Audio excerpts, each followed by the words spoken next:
Ari, CUFI Senior Director of Policy and Communications, thank you for joining us. And thank you for having me, Kasim. All right, so we've got a few things we want to talk about today. Firstly, the rates of anti-Semitism in the United States this year, last year, constantly increasing. This year it's been pretty wild. What is CUFI doing about that? What can the average American do about rising anti-Semitism? Because it does seem almost like an unstoppable train. Well, I think that you're spot on to bring on the subject, because I think that what is happening in this country is there is an effort, frankly, to normalize trafficking in anti-Semitism. And we see this on the fringes, on the fringe left and on the fringe right.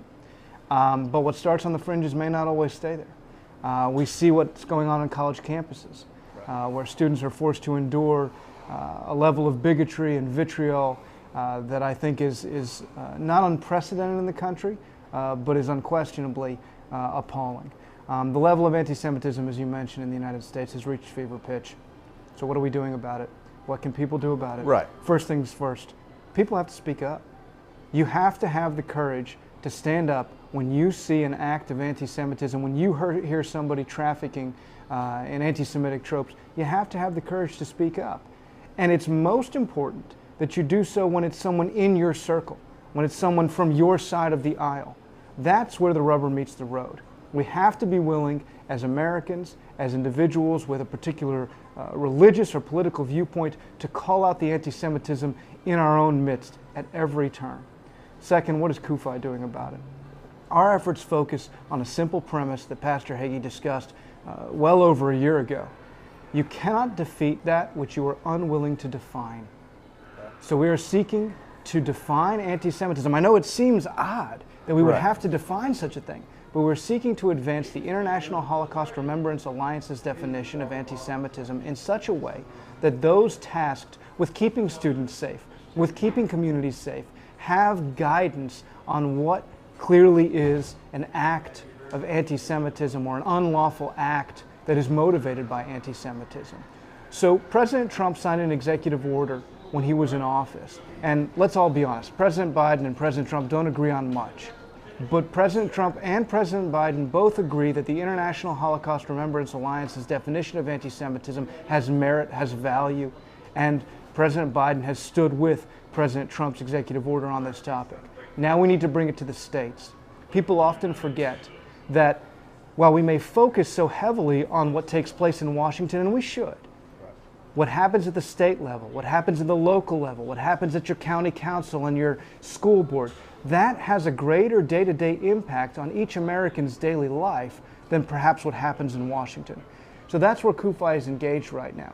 We are working with various states to advance the International Holocaust Remembrance Alliance's definition of anti-Semitism as guidance for those state entities that need it. If a school administrator is looking at an unlawful act or an act of harassment and wants guidance on whether or not this rises to an anti-Semitic incident, they should have it. And the IRHA, the IRA definition that I just discussed, that offers that to them, and that's where CUFI is currently focused. Okay, that's amazing. But let me push back for a second.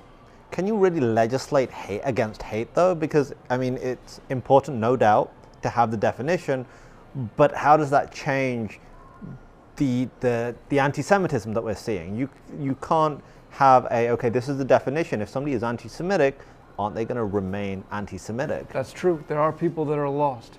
And I understand what you're saying. First of all, make no mistake, advancing the IRA definition does not take away every American's right to be a bigot and to engage in what is effectively hate speech. We have freedom of speech in this country, and CUFI would have it no other way. What you're talking about now is how, and I think where you really need to focus one's efforts is, how do you stop the next generation or the next individual from being infected with this poison? First, defining what anti-Semitism is necessary. Second, educating through Holocaust education, which doesn't occur in a vacuum. What precipitated the Holocaust?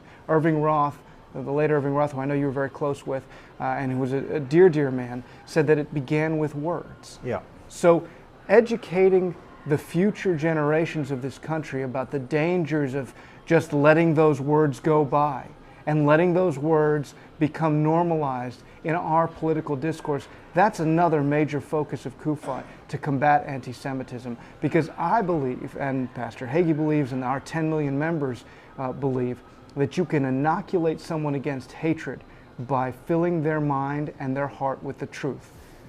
Bigotry finds fertile ground in ignorance.